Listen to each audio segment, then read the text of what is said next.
थोड़ी बहुत रेलवेज की चर्चा करते हैं अभी, पॉजिटिव्स एंड नेगेटिव्स देखते हैं, क्योंकि रेलवेज के ऊपर क्वेश्चन मेंस के अंदर जनरली आ सकता है आपका। हम लोग प्री कम मेंस दोनों देख रहे हैं, एनालिटिकल भी देख रहे हैं। 1853 में मैंने बताया कि बॉम्बे थाने के रूट को लेके रेलवेज का डेवलपमेंट हुआ। उसके बाद किस तरह से डेवलप हुआ वो जानने की कोशिश करते हैं। How did the railway serve the British government, वो किस तरह से सर्व करेंगे, उनका ऑब्जेक्टिव क्या था रेलवेज को लेके, वो भी जानने की कोशिश करें। Okay, how did the railway serve the British government? The first objective was कि the railways served as a major investment tool. मैंने बताया ना कि 1860 के बाद एक जो पॉलिसी आई थी जिसे कहते हैं फाइनेंशियल फेज कॉलोनियलिज्म को लेके। अभी इसके ब्रेक के पहले वाले जो हमने क्लास के अंदर देखा वो यही देखा कि वहां पे ब्रिटिश गवर्नर जनरल जो भी हुआ करते थे वो यूरोप के अंदर जाते थे और बड़ी बड़ी सभाएं करते थे। वो बोलते कम मेक इन इंडिया, बोले आओ यहाँ पे कुछ इन्वेस्ट कर दो, अच्छा होगा। And the British government was readily giving red carpet to the British investors. क्यों? क्योंकि उनको पता है कि उनका शासन है, कोई उनका कुछ उखाड़ नहीं करने वाला है। ओके, सो इन्वेस्टमेंट को लेके सबसे पहला ऑब्जेक्टिव देखने को मिलता है। They were also serving the supply route as a raw materials. Sourcing area से लेके पोर्ट तक का पूरा जो आपका जो एरिया है वो रेलवेज ने सर्व किया। When the Britishers built railways in India, उसके पीछे अगर आप देखोगे तो यहाँ पे यही होता था। कहाँ का आप देखिएगा कि if you see the older railway stations in India, ये पता चलेगा कि they were built somewhere in 1870s and 1880s। कहीं अंदरूनी जगह पे चले गए तो आपको रेलवेज देखने को मिले। इतनी कनेक्टिविटी तो मॉडर्न डे इंडिया में आपकी इलेक्ट्रिसिटी को लेके नहीं आई है। You see there number of villages which are left been they are not electrified. The reason is क्योंकि ब्रिटिशर्स ने उसके ऊपर फोकस नहीं किया था। इंडियन गवर्नमेंट अभी कर रही है, we are trying to focus, we are trying to gain up the speed and the momentum with respect to electrification. But railways देखिएगा, and if you see railway station के ऊपर आप बोर्ड देखिएगा कि एस्टैब्लिश्ड समवेयर इन 1870s 1880। आपको ये चीज सोच के मतलब ऐसी सरप्राइज होनी चाहिए कि 1860s में यहाँ अंदरूनी जगह पे, यहाँ पे आज की तारीख में आदमी नहीं आता, वहां पे अंग्रेजों ने रेलवे स्टेशन क्यों बनाया हो? द मेन रीजन कि यहाँ पे उनका जो सोर्सिंग एरिया था ना उसके आजू बाजू में हो, वहां से कोई ना कोई इनकी रॉ मटेरियल निकलती होगी, वो रॉ मटेरियल वहां से वो डायरेक्टली पोर्ट्स के ऊपर कनेक्ट कर दे। तो इसके कारण ही इन्होंने जो रॉ मटेरियल सप्लाई था उसका जो इंडस्ट्रियलाइजेशन का या ब्रिटिश जो कॉलोनियल जो ऑब्जेक्टिव था उसको फुलफिल करने के लिए यहाँ इन्होंने रेलवेज बनाए हैं। रेलवेज इनको बनाने थे तो अच्छी रूट्स के ऊपर बना थे जहां पे लोगों का आवागमन अच्छी तरह से हो पाए, वो तो नहीं किया इन्होंने। साथों साथ रेलवेज ऐसी जगह पे बनाए हैं जो डायरेक्टली इंडियन मार्केट्स के ऊपर एक्सेसिबल हो पाए।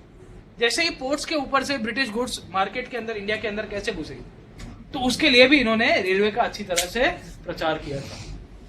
बोला ऐसा जाता है कि प्री इंडिपेंडेंट इंडिया तक they created almost 40 to 50,000 kilometres of railway network in India, और उसके बाद हमारी सरकार ने बहुत कम हो गया है स्पीड।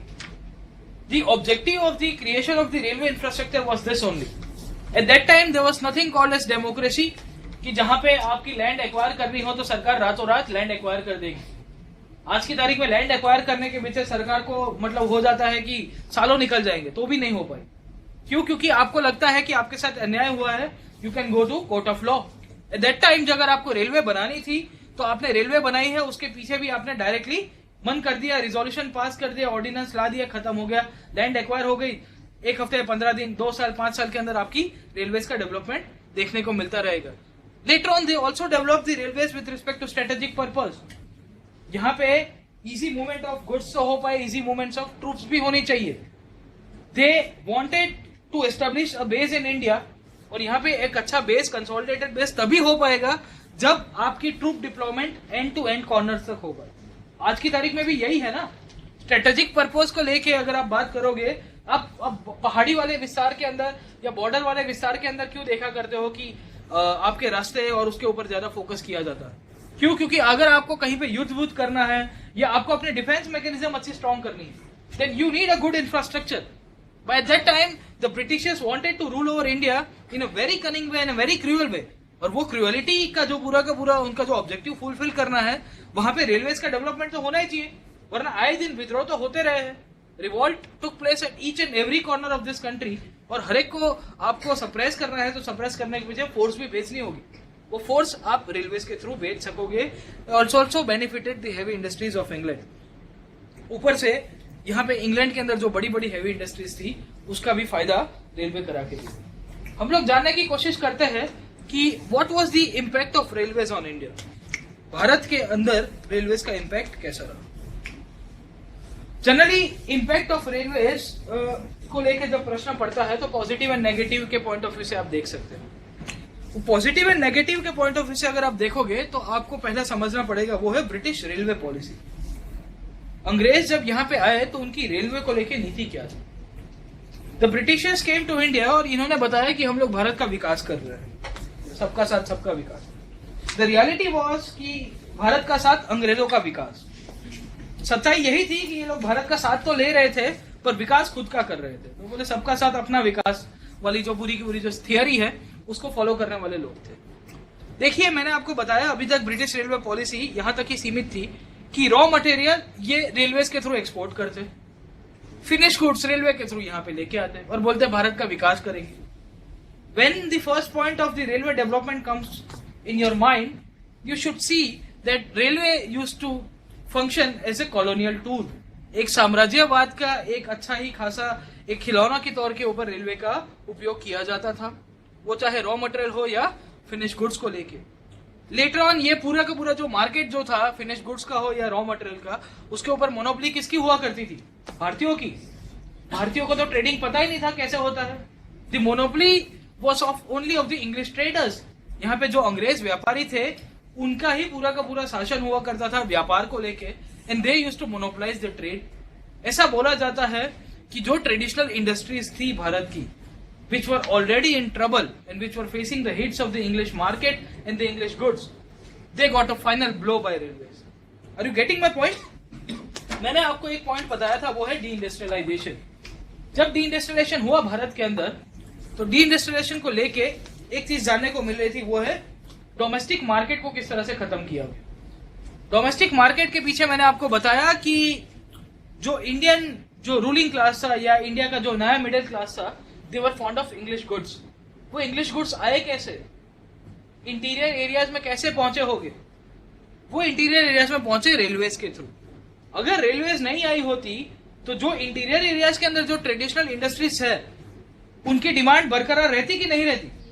उनकी डिमांड बरकरार रहती तो ऐसा बोला जाता है कि रेलवे ने आके उनकी डिमांड को खत्म कर। Indirectly railways are also linked with the process of de industrialisation, क्योंकि रेलवेज ने ही दूर दराज के विस्तार के अंदर डिमांड खड़ी की है। रेलवेज नहीं आती, आपको प्रोडक्ट चखने को नहीं मिलती तो आप कैसे खा पाते? आप तो मक्खन ही खाते, बटर आया ही नहीं होता तो क्या होता आपका? This was the reality.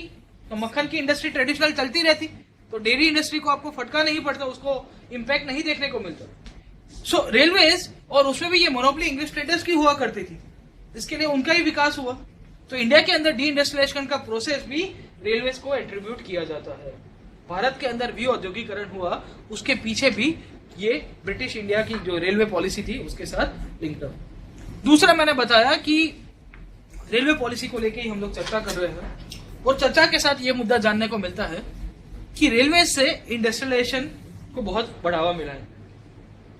क्योंकि रेलवेज हुआ उसके बाद इंडस्ट्रियलाइजेशन का जो प्रोसेस है, जैसे इंडिया के अंदर मैंने बताया डिमांड एंड सप्लाई, जो मार्केट एंड रॉ मटेरियल्स का पूरा जो बैलेंसिंग है वो इंग्लैंड को भी हुआ, and as a result the development of allied sectors also took place.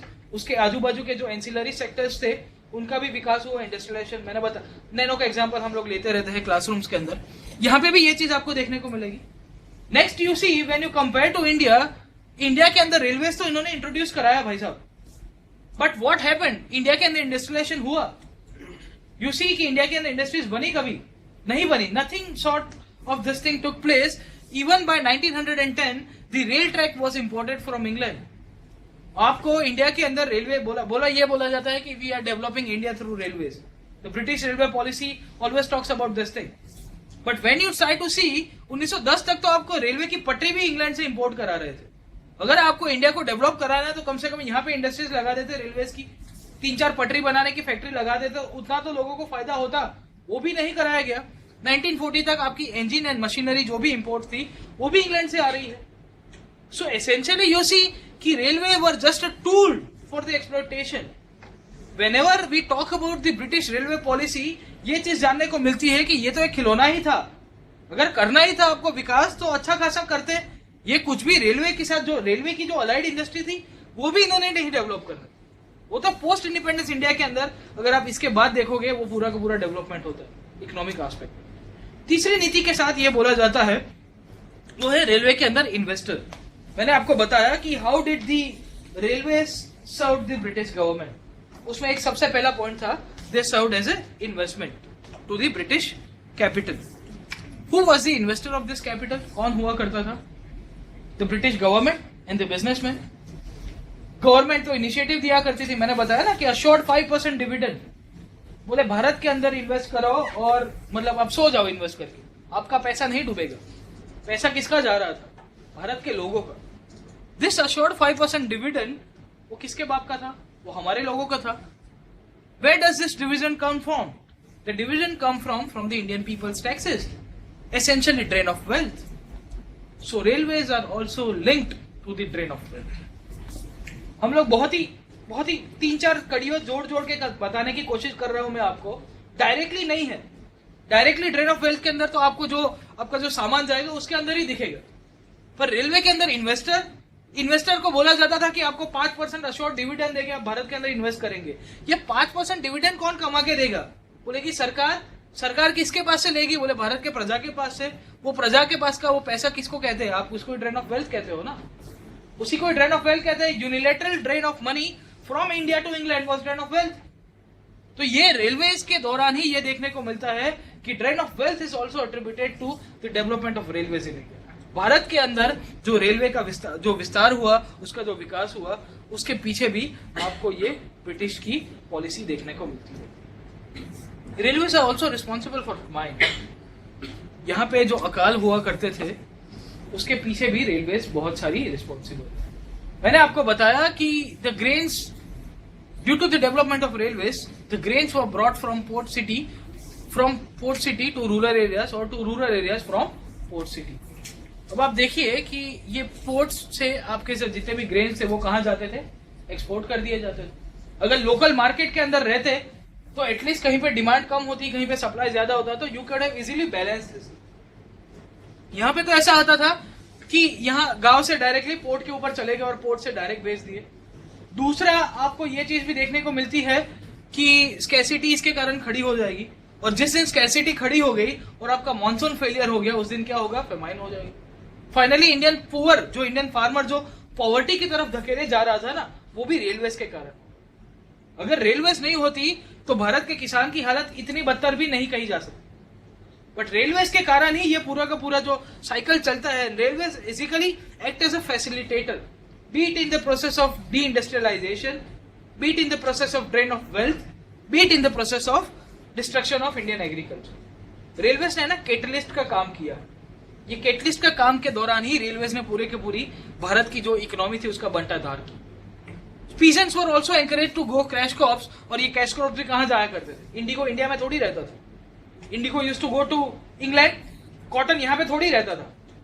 यहाँ बनानी थी, आपको इंडस्ट्रीज बनानी थी, चलो आपने सोर्स कर दिया रॉ मटेरियल को, then you could have build some industries in India. वो तो नहीं बना पाए, वहां से कपड़ा तैयार होकर फिर से इंडिया में भेजा जाता। So this was the reality, and essentially ये ब्रिटिश रेलवे पॉलिसी का ही ये पूरा का पूरा काम था। Neglect of other infrastructure. The Britishers were so much concerned about the development of railways. मैंने बताया ना कि आजादी तक हमको ऐसा बोला जाता है कि 40 से 50 हजार किलोमीटर का नेटवर्क रेलवेज ने डेवलप करा दिया। एंड पोस्ट इंडिपेंडेंस हम लोग कुछ 25,000 स्क्वायर किलोमीटर, 25,000 किलोमीटर का ट्रैक हम लोग ने डेवलप किया। करंटली कितना 70 या 80 हजार आसपास है ना हमारा, समवेयर बिटवीन 70 to 80,000 किलोमीटर हमारा रेलवे नेटवर्क टोटल। इंडिपेंडेंस तक 50,000 किलोमीटर तक तो अंग्रेजों ने हमको देके गए, तो बोला जाता है कि 25-30 हजार ही हम लोग ज्यादा से ज्यादा ऐड कर पाए। इंपॉर्टेंट ये है कि Britishers were only concerned about the development of railway infrastructure and they neglected the other infrastructure. वो निग्लेक्ट के तौर के ऊपर आप आंकड़े देखिए कि irrigation which used to be one of the most important aspect of Indian agriculture, उसके ऊपर इन्होंने खाली 75 करोड़ रुपए खर्च किए। रेलवेज में इन्होंने करीबन 360 करोड़ रुपए खर्च किए बाय 1900। 1860 में शुरू होता है, with in a span of 40 years they had almost spent 360 crores and they started neglecting other infrastructure. The reasons behind famines मैंने आपको बताया कि बाकी सारे इंफ्रास्ट्रक्चर के अंदर पैसे डालते ही नहीं थे ये लोग. बताया ना कि स्टैग्नेशन ऑफ इंडियन एग्रीकल्चर एक पॉइंट हमने चर्चा की. The government had little money to spend on the Indian agriculture. Was this only? They were focused about the development of railways and the railways were very much discriminatory. Railways का जो भी विकास हुआ है भारत के अंदर वो बहुत ही डिस्क्रिमिनेटरी विकास था, बहुत ही अन्यायपूर्वक. वैसी जगह के ऊपर रेलवेज बनाई जाती थी जहां पे ब्रिटिश कॉलोनियल नीड्स की फुलफिलमेंट हो पाए. अब यहां से ही हम लोग एक लास्ट पॉइंट को चर्चा करते हैं, वो है positive impact of railways. Railways ने थोड़ी बहुत नेगेटिव की तो एक दो पॉइंट पॉजिटिव भी आपको लिखना पड़ेगा. ऐसा तो है नहीं कि सबका सब सत्यानाश ही किया था. ओके, बट नेगेटिव ज्यादा है, पॉजिटिव आपको 3-4 पॉइंट ही देखने को मिलेगा.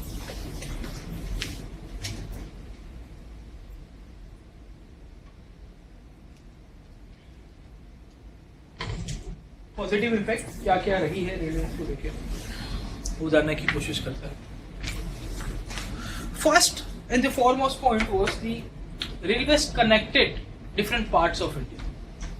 एक ऑथर है ना जो लिखता है कि railways made India as a nation.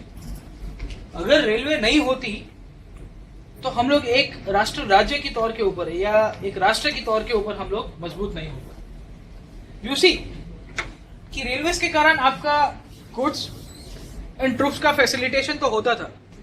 आप इंटरनेशनल मूवमेंट पढ़ोगे तो वहां पे ये भी देखने को मिलती थी कि यहाँ पे बहुत सारे लोग थे जो रेलवे से ही ट्रैवल करते थे. एक जेंटलमैन आए थे 9 जनवरी 1915 भारत के अंदर पैर रखते हैं और बोलते हैं कि मैं भारत दर्शन करूंगा, जैसे आप यूपीएससी के अंदर करोगे 1-2 साल के बाद. वो भारत दर्शन कौन सी नजरिए से करते हैं वो रेलवे से ही देखेंगे. अगर आप गांधी मूवी देखोगे तो वहां पे आपको ये कंटिन्यूसली देखने को मिले कि रेलवे ने भारत के अलग अलग विस्तार को ज्वाइन कर दिया.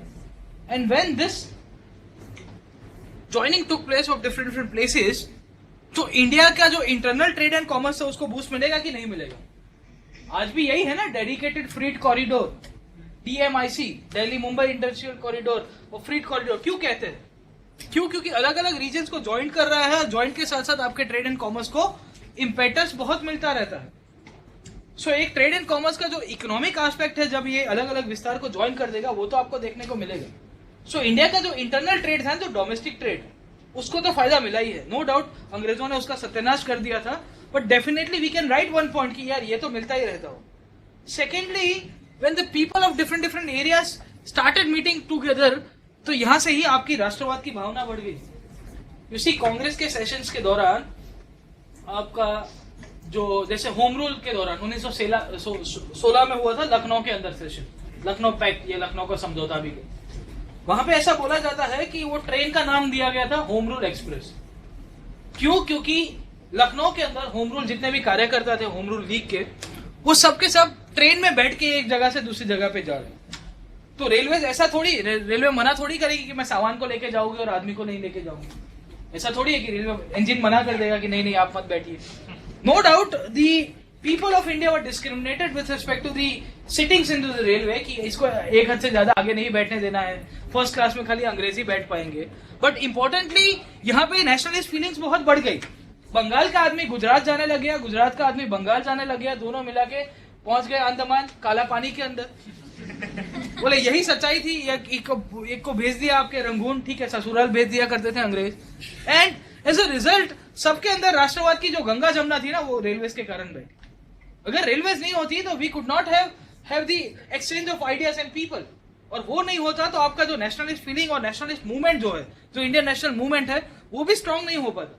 क्यों? पीपल टू पीपल जो मीटिंग की है ना, वो रेलवेज ने कराई. इतनी लार्ज क्वांटिटी में with in a limited frame of time, वो रेलवेज ही पॉसिबल करा रहा, वो और कुछ नहीं करा रहा.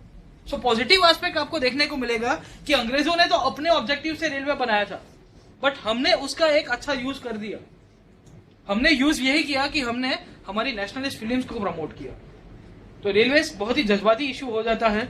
साथों साथ the rural areas was also connected with the cities. मैंने बताया कि अलग अलग एरियाज को जब कनेक्ट कर रहा था तो गांव खेड़े विस्तार को भी रेलवे के साथ कनेक्ट कर दिया गया, सिटीज के साथ रेलवे ने किया. मैंने बताया कि दूर दूर के अंदरूनी विस्तार थे, वहां पे भी रेलवे की रीच हो रही थी. वहां ऑब्जेक्टिव तो ये था कि भाई डायरेक्टली इनको रॉ मटेरियल और मार्केट मिले, इसके कारण but as a result cities के अंदर आपके प्रोग्रेसिव आइडियाज बढ़ रहे हैं, सिटीज के अंदर आपके नेशनलिस्ट आइडियाज बढ़ रहे हैं, and as a result you see the challenge to orthodoxy and social customs also took place. होगा कि नहीं होगा? पहले रेलवे इंजन को देखेगा, गांव वाले तो बेचारे भक्के पक्के रहे, आई क्या आ गया ये सब कुछ, and then later on they realise कि यार यहाँ से जो आदमी आ रहा है वो सूट वूट पहन के आ रहा है, हम बेचारे गमछा डाले हुए लोग हैं, हम लोग कुछ और ही पूजा करते हैं, ये किसी और की पूजा करता है। ओके, लेटर ऑन जो आइडियाज आ रहे थे रेलवेज के अंदर, और रेलवेज के अंदर आइडियाज भी देखिए कि रेलवेज के अंदर आपका पोस्टल भी नेटवर्क एक जगह से दूसरी जगह जा रहा था, तो पोस्ट का सहारा भी लिया जाता था, लिख के लेटर लिख दो, पोस्ट डिपार्टमेंट रेलवेज के अंदर अपना डिब्बा होगा, उसके अंदर सब डाल देगा आपकी जितने भी लेटर्स है, and this letters used to propagate at each and every corner of this country. तो भारत के अंदर राष्ट्रवाद की फीलिंग्स बढ़ेगी कि कम होगी? डेफिनेटली बढ़ेगी। सिमिलरली आपके ऑर्थोडॉक्सी एंड सोशल कस्टम्स दूर दूर के विस्तार में आपके सोशल रिफॉर्मर्स पहुंचने शुरू हो गए, जो रेलवेज का सहारा लेके जाते थे, वो चाहे क्रिश्चियन मिशनरीज हो या और कोई भी रिफॉर्मर हो, they try to see and look at the rural areas कि यार यहाँ पे क्या दिक्कत हो रही है, and they try to reform the society. तो रेलवेज यहाँ पे भी देखने को मिलती है। It also provided employment opportunity, थोड़ा बहुत तो देगी ना। चलो बड़े बड़े इंडियन रेलवे सर्विसेज के ऑफिसर्स ना बनाए आपको, पर वो गैंगमैन, वो रेलवे के ऊपर जो लेबर का जो जॉब होगा वो तो इंडिया के लोगों के लिए रिजर्व किया जाता था अंग्रेजों के द्वारा। वहां पे कोई इंग्लिश थोड़ी काम करेगा, ट्रैक लाइन के लिए काम कर रहे हैं अंग्रेज थोड़ी आएगा काम करने। तो बड़ी बड़ी सिग्नलिंग विग्नलिंग का जो काम करना होगा वो अंग्रेज कर देंगे, जो टेक्निकल काम होगा, इंजीनियरिंग का होगा या एडमिनिस्ट्रेशन का होगा, बट डे टू डे जो लेबर वर्क होगा वो कौन करेगा? उसके लिए तो हम लोग बैठे ही थे, व्हाइट बेंच वर्डन है हम लोग, कुली लोग हम लोग को बोला जाता था, तो हम लोग यही। बट इंपॉर्टेंट यही है कि इसका एक पॉजिटिव देखने को मिलता है कि इसने हमको नौकरी तो दी कम से कम। Still railway is the largest public sector employer in India.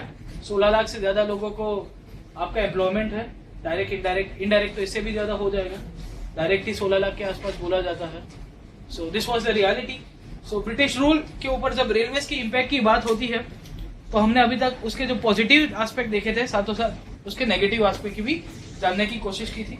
So try to balance out the question and answer, कि नेगेटिव लिखो बट इतने हॉकिश मत बन जाओ कि आपको कुछ पॉजिटिव दिखे ही नहीं। बिकॉज इम्पोर्टेंट यही है कि वो क्रिटिकली एनालाइज तो पूछता है, but I believe that you should always and in a positive note. तो आप ऑप्टिमिस्टिक, आपसे भी यही सोचा जाएगा कि, वरना फिर आप में और वो लेखक के अंदर जो कटार लेखक होते हैं उनके बीच में फर्क क्या रहेगा? है ना, कि वही है ना कि वो कटार लेखक क्या करते हैं, वो हॉकिश लिखते हैं, उनको कुछ सब कचरा ही दिखता है। बट मैं सोचता हूँ कि मैं कचरा में से मैं बायोगैस उसमें से प्रोड्यूस कर दूंगा। मैं देखता हूँ कि ये कचरा है, इतना आ रहा है, बट मैं वो कचरा ही करता रहूंगा तो फिर क्या आदत होगी? तो you have to write something optimistic. So examiner भी यही एक्सपेक्ट करता है आपसे, यूपीएससी भी यही एक्सपेक्ट करता है कि एडमिनिस्ट्रेशन में आने के बाद and then you have to be very much positive about whatsoever things are going on. उसमें से भी आप जानने की कोशिश करिएगा। नेक्स्ट क्लास में हम लोग इंडियन रिस्पॉन्स से शुरू करेंगे। देखो अभी तक हमने जो पढ़ा है वो है ब्रिटिश रूल इन इंडिया। यहाँ पे ब्रिटिश रूल इन इंडिया खत्म हुआ और इसके बाद अब जवाब आएगा। इतनी सारी एक्सपेरिमेंट इन्होंने हमारे ऊपर की है तो जवाब तो आएगा ना, आना चाहिए कि नहीं आना चाहिए। और वो इंडियन रिस्पॉन्स आपका इंटरनेशनल मूवमेंट से तो शुरू होगा। इसके पहले मूवमेंट से पहले थोड़ी बहुत छिटपुट घटनाएं हो गई थी, उसको पहले जान लेंगे और उसके बाद इंटरनेशनल मूवमेंट। ओके।